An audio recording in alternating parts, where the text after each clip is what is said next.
नमस्कार, स्वागत है आप सभी का न्यूज वन इंडिया देख रहे हैं आप और मैं हूं आपके साथ कृतिका। आबकारी नीति से जुड़े मनी लॉन्ड्रिंग मामले में आम आदमी पार्टी के नेता और दिल्ली के उप मुख्यमंत्री मनीष सिसोदिया के खिलाफ दाखिल चार्जशीट पर संज्ञान लेने के मामले में बुधवार को सुनवाई टल गई। राउस एवेन्यू कोर्ट अब 19 मई को इस मामले में सुनवाई करेगा, जबकि आबकारी नीति से जुड़े मुख्य मामले में सुनवाई 1 जून को की जाएगी। इससे पहले 8 मई को दिल्ली शराब घोटाला मामले में ईडी ने अदालत के सामने 5वीं चार्जशीट पेश की थी। 5वीं चार्जशीट में पहली बार प्रवर्तन निदेशालय ने दिल्ली के पूर्व डिप्टी सीएम मनीष सिसोदिया को मुख्य साजिशकर्ता बताया था।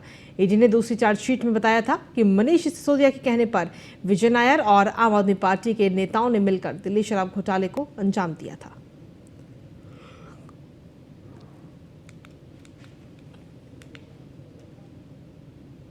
पश्चिम बंगाल में फिल्म द केरला स्टोरी पर बैन लगने के बाद ममता सरकार के फैसले के खिलाफ फिल्म के निर्माताओं ने सुप्रीम कोर्ट का रुख किया था। अब सुप्रीम कोर्ट ने मामले पर सुनवाई के लिए सहमति जताई है।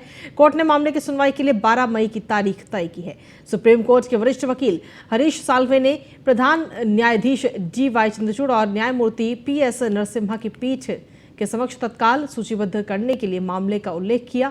साल्वे ने कहा कि याचिका पश्चिम बंगाल सरकार द्वारा फिल्म के प्रदर्शन पर पाबंदी और तमिलनाडु में फिल्म के प्रदर्शन पर रोक को चुनौती देती है। अब सुप्रीम कोर्ट मामले की सुनवाई शुक्रवार को करेगा और इस पर याचिकाकर्ता के वकील हरीश साल्वे ने कहा कि फिल्म के रिलीज पर बैन लगाने से मेकर्स का रोजाना आर्थिक नुकसान हो रहा है। इस पर पीठ ने याचिका पर 12 मई को सुनवाई के लिए सहमति जताई है।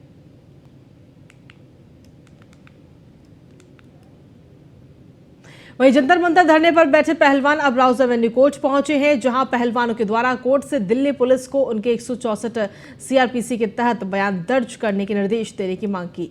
कोर्ट ने दिल्ली पुलिस से मामले में स्टेटस रिपोर्ट मांगी है और अगली सुनवाई 12 मई को होगी।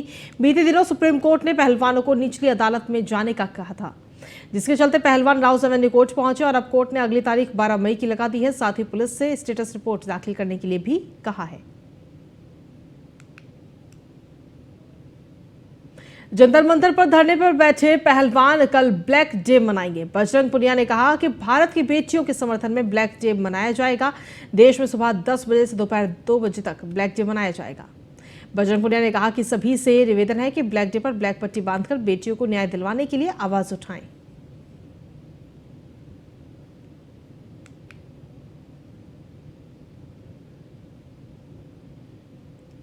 वहीं कर्नाटक विधानसभा चुनाव को लेकर राज्यसभा सांसद विजय पाल सिंह तोमर से न्यूज वन इंडिया के संवाददाता ने खास बातचीत की। इस दौरान उन्होंने क्या कुछ कहा है, आपको सुनवाते हैं। कर्नाटक में आज विधानसभा के चुनाव हो रहे हैं। 224 सीटों पर विधानसभा के चुनाव कराया जाए। प्रधानमंत्री ने भी अपील की है कि ज्यादा से ज्यादा लोग जो जाएं और कहीं ना कहीं विधानसभा चुनाव में हिस्सा लें, प्रक्रिया में, और मतदान करें। सर, आज कर्नाटक में विधानसभा चुनाव हो रहा है। कई जगहों पर ऐसी भी तस्वीरें निकलकर सामने आ रही हैं कि लोग सिलेंडर लेकर पहुंच रहे हैं और विरोध भी कर रहे हैं। किस तरीके से देखते हैं और क्या कुछ कहेंगे, अपील क्या कुछ करेंगे? देखिए, मैं 1 महीने से कर्नाटक में था, कल ही लौटा हूँ कर्नाटक से। कर्नाटक की जनता सब समझती है और ये कांग्रेस विपक्षी दल मुद्दों से भटकाने का काम करते हैं। भारतीय जनता पार्टी विकास के नाम पे वोट दे रही है। पूरे देश भर में और कर्नाटक में भी मोदी जी की लोकप्रियता चरम पर है और बेनिफिशरीज को, जिसको आम पार्टियां गिनती नहीं हैं, उनकी संख्या बहुत बड़ी है। वहाँ पर आयुष्मान भारत योजना का, प्रधानमंत्री आवास योजना का, किसान सम्मान निधि का 10,000 रुपये मिल रहा है सालाना। तो वो सब बीजेपी के साथ हैं और बीजेपी भारी बहुमत से वहाँ जीतेगी। उत्तर प्रदेश में सर 2 उपचुनाव भी हो रहे हैं। अब समाजवादी पार्टी ने आरोप लगाया है कि उत्तर प्रदेश सरकार के मंत्री समाजवादी पार्टी के कार्यकर्ताओं को डरा रहे हैं, फ़ोन करके, और धमका रहे हैं। समाजवादी पार्टी हताशा में है क्योंकि वो जानती है कि उत्तर प्रदेश में उसका सफाया हो रहा है, तो इसलिए वो इस तरह के उल-जलूल बयान देने का काम कर रही हैं। भारतीय जनता पार्टी और उसके समर्थक दल इसको दोनों चुनाव को जीतेंगे। निकाय चुनाव का दूसरा चरण होने वाला है। भारतीय जनता पार्टी की किस तरीके से तैयारियां हैं, खासतौर पर दूसरे चरण की अगर हम बात करें तो? मैं तो देखो यहाँ था नहीं, मैं तो कर्नाटक चुनाव में था। आज जाऊँगा, कल मतदान है, मतदान में हिस्सा लूँगा। मेरा लोगों से भी अपील कर रहा हूँ ज़्यादा से ज़्यादा वोट डालने का काम करें और भारतीय जनता पार्टी निकाय चुनाव में भी भारी बहुमत से जीतेगी। उत्तर प्रदेश में योगी जी, देश में मोदी जी, इनका पूरा जलवा है और इनके पूरा का पूरा जनता इनके साथ। सर, एक फिल्म आई है केरल स्टोरी, कांग्रेस पार्टी की अगर हम बात करें या अन्य दलों की बात करें, उस तरीके से खुलकर समर्थन करते हुए नजर नहीं आ रही इस केरला स्टोरी का। वहीं भारतीय जनता पार्टी के तमाम जो केंद्रीय मंत्री हैं या खुद प्रधानमंत्री ने भी इस फिल्म की तारीफ की है। क्या कुछ कहेंगे आप? ऐसा है कि विपक्षी दलों को एक वर्ग की वोट चाहिए। तुष्टीकरण की नीति जब से देश आज़ाद हुआ, कांग्रेस भी इसको करती आ रही है और विपक्षी दल भी इसी काम को करने का काम कर रहे हैं। इसलिए तरह तरह की ये बात सामने आ रही है कि बंगाल में ममता जी ने प्रतिबंध लगा दिया साहब उस पर। अरे भाई, आज से पहले ऐसी फिल्में नहीं हैं कि जो साधु संतों के खिलाफ दिखाते हैं या किसी एक जाति या समुदाय के खिलाफ दिखाते हैं। ये उसको कैसे मान रहे हैं? बिना फिल्म देखे हुए कैसे कहने लगे कि फिल्म गलत है? आखिर सेंसर बोर्ड से होकर फिल्म निकली है और तमाम हाउसफुल चल रहे हैं वहाँ, तो इसको तो ज़्यादा से ज़्यादा लोगों को दिखाना चाहिए। उत्तर प्रदेश में इस फिल्म को टैक्स फ्री किया गया है। केंद्रीय मंत्री गिरिराज सिंह ने मांग की है कि बिहार में भी इस फिल्म को टैक्स फ्री कर देना चाहिए। आप भी इस मांग को जायज़ मानते हैं? मैं तो उत्तर प्रदेश के मुख्यमंत्री जी को बधाई देना चाहता हूँ। यदि सच्चाई है और सच्चाई दिखा रहे हैं तो ज़्यादा से ज़्यादा जनता तक कैसे पहुँचाए। तो अच्छा किया, ये माफ़ किया, और सरकारों को भी करना चाहिए टैक्स फ्री। धन्यवाद सर। तो ये थे हमारे साथ राज्यसभा सांसद विजयपाल तोमर जी, जिन्होंने न्यूज ऑन इंडिया से तमाम सारे विषयों पर बातचीत की। रविंद्र के साथ पीयूष तिवारी, नई। वहीं दिल्ली में बीजेपी के राष्ट्रीय महासचिव तरुण चुग ने कहा कि कर्नाटक में कांग्रेस को तुष्टीकरण की राजनीति का मिलेगा जवाब। वहीं उन्होंने कहा कि यूपी निकाय चुनाव में बीजेपी का परचम लहराएगा। दूसरी ओर फिल्म केरल स्टोरी को लेकर कांग्रेस पर भी जमकर निशाना साधा। उनसे खास बातचीत की हमारे न्यूज ऑन इंडिया के संवाददाता ने। कर्नाटक में आज विधानसभा के चुनाव हो रहे हैं। भारतीय जनता पार्टी ने भी अपना दमखम दिखाया था, चुनाव प्रचार किया था। प्रधानमंत्री नरेंद्र मोदी खुद लगातार बैक टू बैक प्रचार कर रहे थे। हमारे साथ बातचीत करने के लिए भारतीय जनता पार्टी के राष्ट्रीय महासचिव तरुण चुग जी हैं। सर, आज विधानसभा के मतदान हो रहे हैं। प्रधानमंत्री ने भी अपील की है कि ज्यादा से ज्यादा संख्या में लोग मतदान करें, लेकिन कई बातें निकलकर सामने आ रही हैं। कई जो वहाँ पे लोग हैं, खासतौर पर कांग्रेस पार्टी कार्यकर्ताओं की बात करें, सिलेंडर लेकर पहुंच रहे हैं मतदान केंद्रों के बाहर। कर्नाटका की जनता कांग्रेस की तुष्टीकरण की राजनीति को जवाब देने वाली है। लोकतंत्र में मतदान एक उत्सव है और कर्नाटका की जनता निश्चित रूप से प्रधानमंत्री नरेंद्र मोदी जी की गरीबों की मसीहा की जो सरकार है, उसकी डबल इंजन सरकार को अपना आशीर्वाद देगी। हम निश्चित रूप से कर्नाटका में पूर्ण बहुमत की सरकार बनाएंगे और कर्नाटका की जनता जय बजरंगबली रोकने एवं तालाबंदी का इरादा रखने वाली लोगों को करारा जवाब देगी। सर, केरल स्टोरी भी काफी चर्चा में है। एक तरफ भारतीय जनता पार्टी के तमाम दिग्गज नेता इसकी सराहना कर रहे हैं, तो वही कई विपक्षी दल है जो कहीं ना कहीं ये सवाल उठा रहे हैं, कहीं ना कहीं सांप्रदायिक जो ताकतें हैं इससे मजबूत होंगी और इसका विरोध भी करते हुए नजर आ रहे हैं। केरल के पूर्व मुख्यमंत्री इस षड्यंत्र व नए तरह के आतंकवाद के लिए चिंता प्रकट कर चुके हैं सार्वजनिक मंच पर। हाईकोर्ट ने भी इसके खिलाफ सचेत किया है। पता नहीं दिग्विजय सिंह और बाकी जो कांग्रेस के नेता हैं, उन्होंने इटली की कौन सी कंपनी की रुई कान में डाल रखी है कि उन्हें आईएसआई के षड्यंत्र के मकड़ जाल में फंसी हुई इस रेगिस्तान में वुमेन स्लेव की तरह इस्तेमाल हो रही, ह्यूमन बम की तरह इस्तेमाल हो रही और वहां रेत में दफन हो रही बेटियों की चीख व पुकार सुनाई नहीं दे रही। कर्नाटक के साथ साथ आज उत्तर प्रदेश में भी 2 विधानसभा सीटों पर उपचुनाव हो रहे हैं। समाजवादी पार्टी ने यह आरोप लगाया है कि कहीं ना कहीं जो उत्तर प्रदेश सरकार के मंत्री हैं वो समाजवादी पार्टी के कार्यकर्ताओं को डरा और धमका रहे हैं इस दौरान। देश के अंदर चुनाव आयोग निष्पक्ष रूप से चुनाव करा रहा है। हार को सामने देखकर कुछ बौखलाहट में बयानबाजी कर रहे हैं। मतदान में मत किसको मिला वो महत्वपूर्ण है और जनता का मत प्रधानमंत्री मोदी जी के साथ है, जिन्होंने 9 वर्ष इस देश के अंदर डीबी के खिलाफ लड़ी है। वहीं न्यूज ऑन इंडिया ने केंद्रीय मंत्री कौशल किशोर से भी खास बातचीत की। इस दौरान कौशल किशोर ने निकाय चुनाव समेत कई मुद्दों पर चर्चा की। सुनवाते हैं आपको। हमारे साथ बातचीत करने के लिए केंद्रीय राज्य मंत्री कौशल किशोर जी हैं। सर, निकाय चुनाव होने वाला है दूसरे चरण का, किस तरीके से तैयारी है? क्योंकि पिछले चरण की अगर हम बात करें, अखिलेश यादव ने ये तक कह दिया कि जो मतदान है वो धीमे धीमे कहीं ना कहीं कराया जा रहा है और इससे प्रभावित होंगी चीजें। ये तो निर्वाचन आयोग पर आरोप लगाने का काम अखिलेश जी कर रहे हैं, क्योंकि निर्वाचन आयोग ही पूरी चीज़ें तय करके भेजता है और चुनाव निर्वाचन आयोग कराता है। चुनाव सही तरीके से हो रहे हैं। दूसरे चरण का चुनाव कल है, इसमें भी बड़े पैमाने पर जो वोटिंग होगी और वोटिंग का जो ज़्यादा पक्ष है वो भारतीय जनता पार्टी के पक्ष में जाएगा और बीजेपी के प्रत्याशी बड़े पैमाने पर जीतेंगे। कर्नाटक में सर विधानसभा के चुनाव हो रहे हैं। प्रधानमंत्री ने भी अपील की है कि ज़्यादा से ज़्यादा संख्या में लोग मतदान का प्रयोग करें, लेकिन कई ऐसे जो दल हैं जो भारतीय जनता पार्टी के विपक्ष में हैं, उनके जो कार्यकर्ता हैं वो सिलेंडर को लेकर कहीं ना कहीं विरोध प्रदर्शन भी आज जता रहे हैं। देखिए, कर्नाटक में जो चुनाव है वहाँ की स्थिति में आज वोट पड़ रहा है और वहाँ की जनता का भी तेज़ी से रुझान फिर से वहाँ पर भारतीय जनता पार्टी की तरफ बढ़ा है। मोदी जी की तरफ बड़े पैमाने पर आकर्षण लोगों को और तेज़ी से बढ़ा है। इससे बीजेपी को ही वहाँ पर बड़े पैमाने पर वोट मिलेगा और बीजेपी की पूर्ण बहुमत की वहाँ पर सरकार बनेगी। समाजवादी पार्टी ने ये आरोप लगाया है कि उत्तर प्रदेश सरकार के जो एक मंत्री हैं वो कहीं ना कहीं समाजवादी पार्टी के कार्यकर्ताओं को डरा रहे हैं और धमका रहे हैं। झूठ आरोप लगाते हैं अखिलेश जी। जब हारने लगते हैं तो वो आरोप लगाने लगते हैं। कभी वोटिंग मशीन पर लगा देते हैं, कभी ईवीएम मशीन पर लगा देते हैं और कभी लोगों के बारे में गलत आरोप धमकाने का लगाते हैं। आखिरी सवाल रहेगा, शाइस्ता परवीन को जिस तरीके से माफिया लिखा गया पुलिस की ओर से, उत्तर प्रदेश के पूर्व मुख्यमंत्री अखिलेश यादव ने कहा है कि ये जो लैंग्वेज है ये पुलिस की नहीं है, माफिया लिखना, ये उत्तर प्रदेश के मुख्यमंत्री योगी आदित्यनाथ की लैंग्वेज है। अखिलेश जी को ये तकलीफ पता नहीं क्यों होती, मैं समझ नहीं पा रहा हूँ। शाइस्ता को बहुत दिन से पुलिस ढूंढ रही है। तमाम चीज़ें जब निकल करके जांच में आई है उसके बाद पुलिस ने जिन शब्दों का यूज किया है उन्होंने अपनी भाषा में यूज किया है। इसमें सरकार का कोई लेना देना नहीं। धन्यवाद सर। तो ये थे हमारे साथ केंद्रीय राज्य मंत्री कौशल किशोर, जिन्होंने न्यूज़ वन इंडिया से तमाम सारे विषयों को लेकर चर्चा की। वीडियो न्यूज़ रविंद्र के साथ पीयूष तिवारी, नई दिल्ली।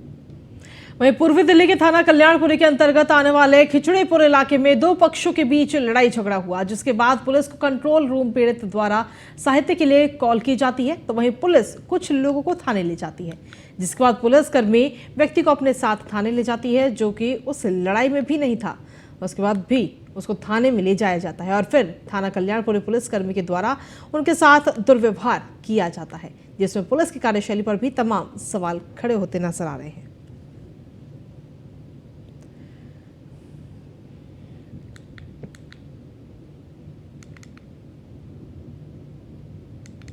दिल्ली के साकेत इलाके में अवैध पार्किंग का कारोबार फल फूल रहा है। साकेत के पीवीआर इलाके में प्रशासन की मदद से अवैध तरीके से खाली जगह पर पार्किंग के पैसे वसूले जाते हैं, जिसमें स्थानीय पुलिस के साथ साथ एमसीडी के कर्मचारी भी अवैध कारोबार में शामिल हैं। फर्जी तरीके से पार्किंग का धंधा चलता है और पार्किंग का धंधा चलाने वाले एमसीडी को किराया भी नहीं देते। एमसीडी को राजस्व बढ़ाने के लिए जिस काम को खुद अंजाम देना चाहिए वो काम पार्किंग माफिया कर रहे हैं। अवैध पार्किंग के इस गोरखधंधे में खुद एमसीडी के कर्मचारी संलिप्त नजर आ रहे हैं।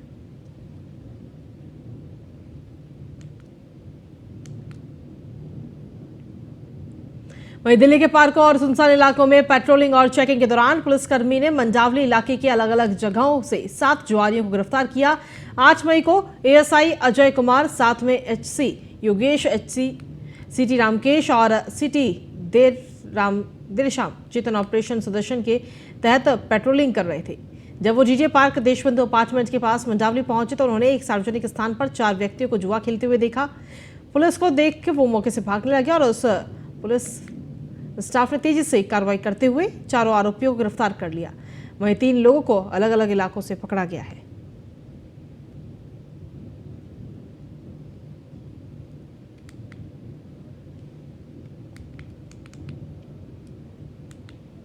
वहीं राजधानी दिल्ली के आदर्श नगर इलाके में स्थित होटल 16 के नाम से इमारत अवैध निर्माण और कारोबार का जीता जागता उदाहरण है, जिससे अवैध वेकेशन नोटिस चिपकाया, बिना लाइसेंस के होटल चलाना और फायर सेफ्टी से जुड़ी खामियों के बावजूद अधिकारियों ने इस बिल्डिंग को लेकर चुप्पी साधी है, जो कि बताता है कि कहीं ना कहीं शासन प्रशासन की मिली भगत है।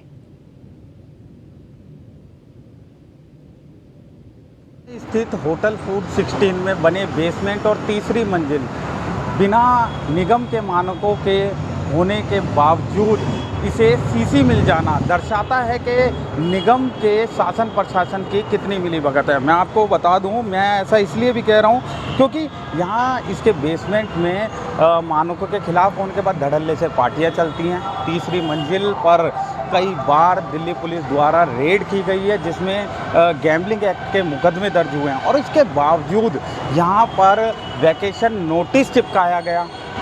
माननीय कोर्ट द्वारा इसे डेमोलिशन के ऑर्डर दिए गए, फिर भी इस पर कोई कार्रवाई नहीं। ये कहीं ना कहीं शासन प्रशासन की मिलीभगत को दर्शाता है और बताता है कैसे इस इमारत के अंदर निगम के जो अधिकारी हैं उनकी मिलीभगत है। स्थित हो श्रीमन आरती भगवत निकुंज के युवा भक्तों द्वारा 6 मई को शाम 6 बजे श्री देवर्षि नारद जी का प्राकट्य उत्सव पर मधुर भक्ति महोत्सव का आयोजन किया गया, जिसमें मुख्य अतिथि के रूप में महंत अनिरुद्धाचार्य जी महाराज, इंदेश जी महाराज और अन्य बड़े संत शामिल हुए। महोत्सव का आयोजन गाजियाबाद के राजेंद्र नगर के खेतान स्कूल के ग्राउंड में किया गया।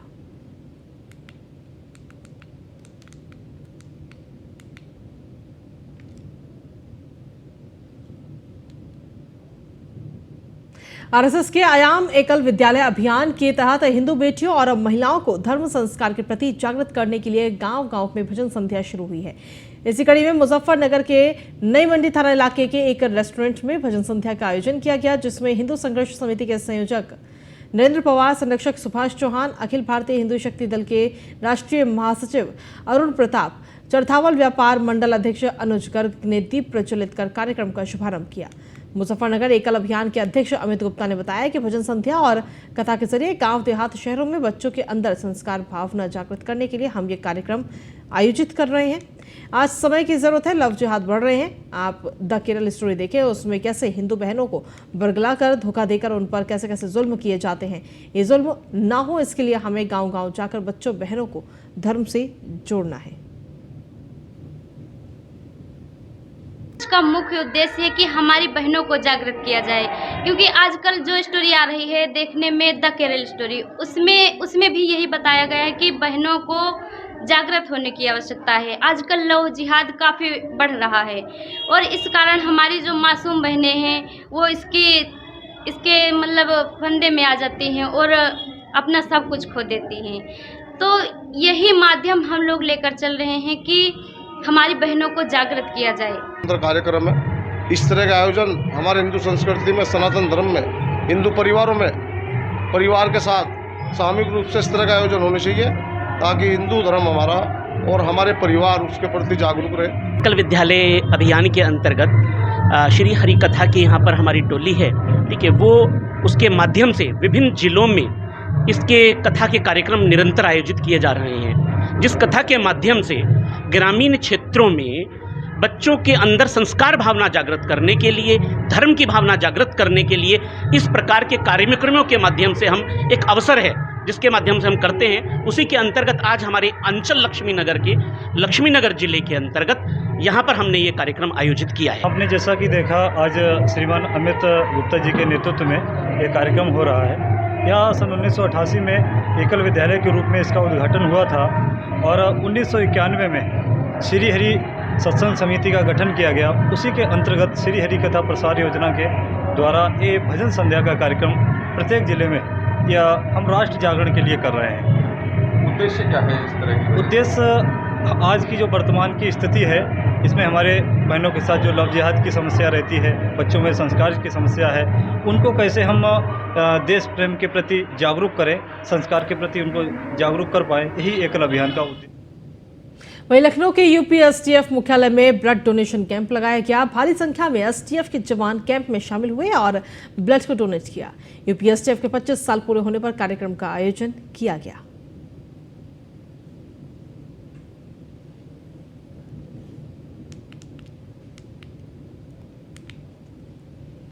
वहीं महाराष्ट्र में कोरोना वायरस के ग्राफ में एक बार फिर से